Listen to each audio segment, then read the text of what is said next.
Hi there, how's it going?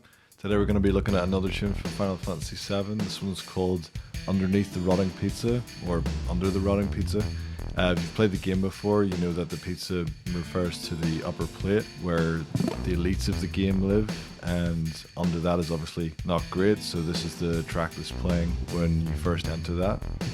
So it's a tune that goes between, there's a bass line, it's kind of the call and response. So you have like a bass line as the question or the call, and then you have the acoustic guitar playing arpeggios as an answer.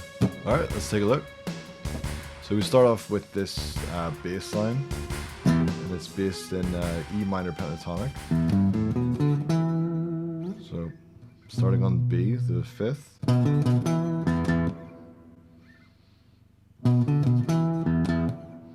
If you watch the last video, this riff is not unlike the Turk's theme riff, because that one was D minor. It was also minor pentatonic, and it was also starting on the fifth. But it traveled straight up to the root note.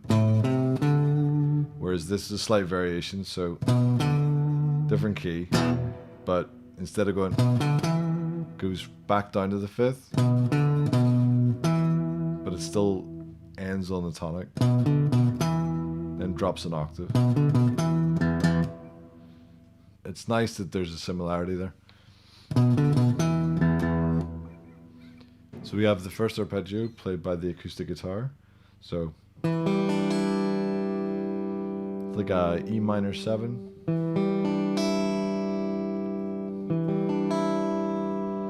And then you return to the original riff. This is a really nice variation. So remember the first one was, but now the addition of that note. So the tonic is E.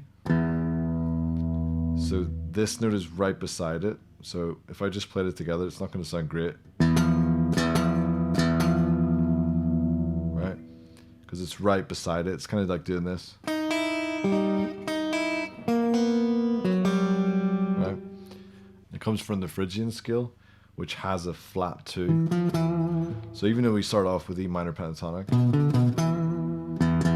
if you did want to add in some of the other notes that come from the regular minor scale, it would be F sharp, you know, if you have E.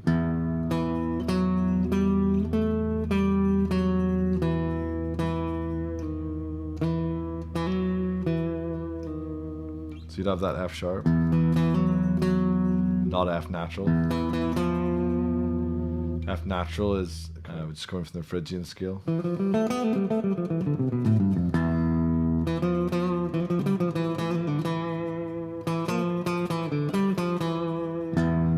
But it's a nice way to make the variation of the original riff more interesting. So instead of, we have, it doesn't really have that dramatic effect because you only hear it for, you know, half a second. It's just a way of surrounding that root note that we're going to eventually arrive on anyway. Above it, root note, below, above again. It's sometimes referred to as encirclement. So if this is the target, you're above it, below it, above it.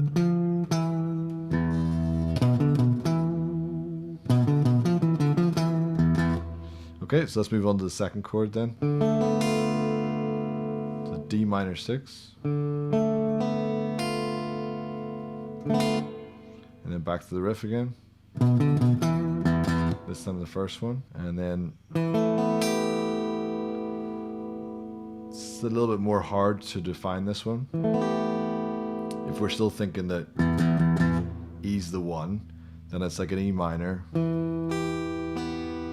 but with an added 4. If I just had the open G, that would just be a straight E minor, but because of this A note that we're adding, which is the 4th note of the scale,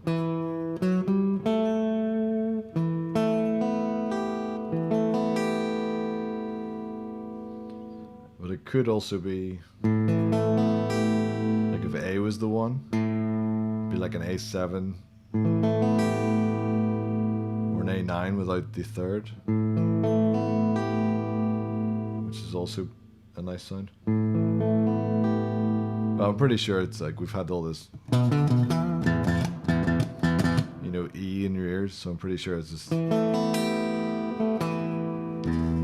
E is still heard as the root note.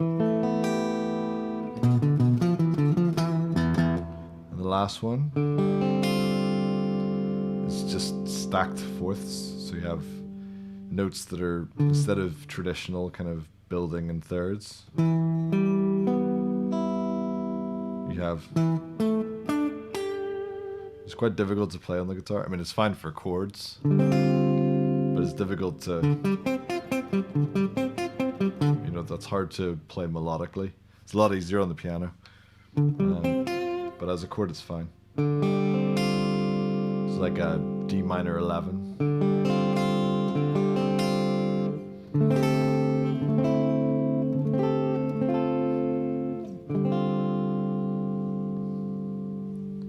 Okay, and then the bass starts to play just this.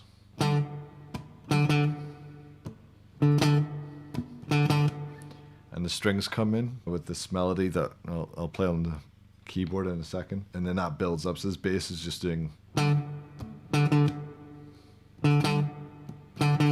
The strings build up more and more intensity. And then it goes returns back to the riff again. What's interesting about it the second time is the very first time it's played, you hear this version first, right? So then the chord comes after the bass. We hear the bass line, and then the acoustic guitar. So then it sets up that cycle where this is first, and then that's followed by. But after the strings have, you know, been and went, then when it returns, it starts off with the acoustic guitar, and then starts with the. So it starts with the variation first, and then. So it's the first time around you have the simple going to the complex, and then on the second time it's complex going to simple.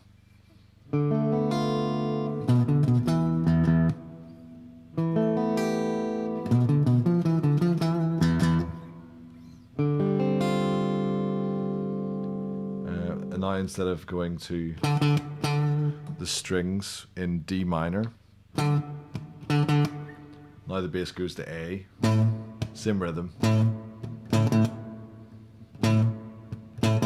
But this time you go back to the strings, slightly less melodic. It's just this building up a huge chord where you're playing almost every note in the scale is, you know, played on top of each other, and each of the notes is introduced one at a time and just builds up tension more and more until it just drops out and returns to the bass playing the groove riff. That's it for the bass part and the acoustic guitar. So let's now have a look at the strings.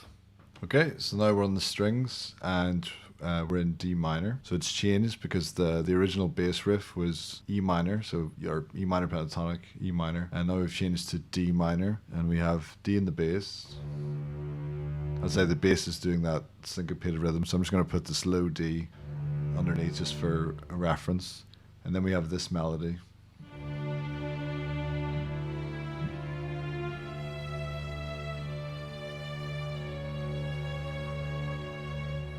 So already that's another reference again back to the main theme, which is the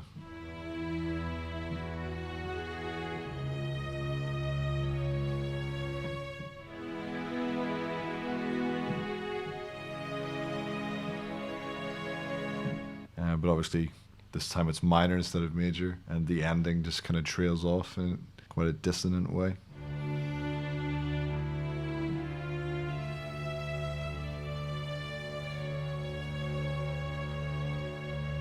And then the same again, but instead of starting on the root note, start on the third.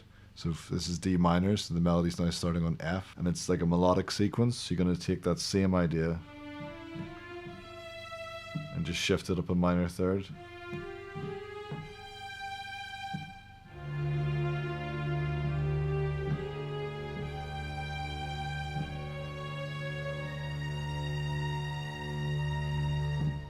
And if we still have D as the one, those last two choices, you got major 7, then a flat 6, which is quite dissonant. So it's just leaving it on a really tense note on purpose, so that when you return to the bass groove, it has more of a obvious contrast. So it returns to the bass groove and with the acoustic guitar. The second time we return to the strings, we're in A instead of D. Let's say A minor. It's just stacking notes from that scale on top of each other one at a time. So again, if I just put A in the bass, just as a reference. So we start with the root note, sharp 7 or major 7. And kind of classic suspense, right? Playing notes that are a semitone apart. Minor 3rd, then the 4th, then the 5th, 7th, and it builds up. There's also percussion in the background which helps kind of elevate that tension, but then after that it returns to the bass and the loop just starts again. But that's what the strings are doing. We've got those two sections, the D minor,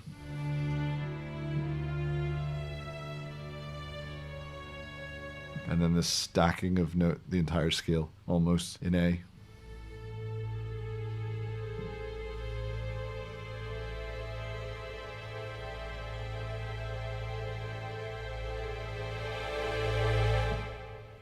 Okay, that's us. Thanks very much for watching. I'll see you next time.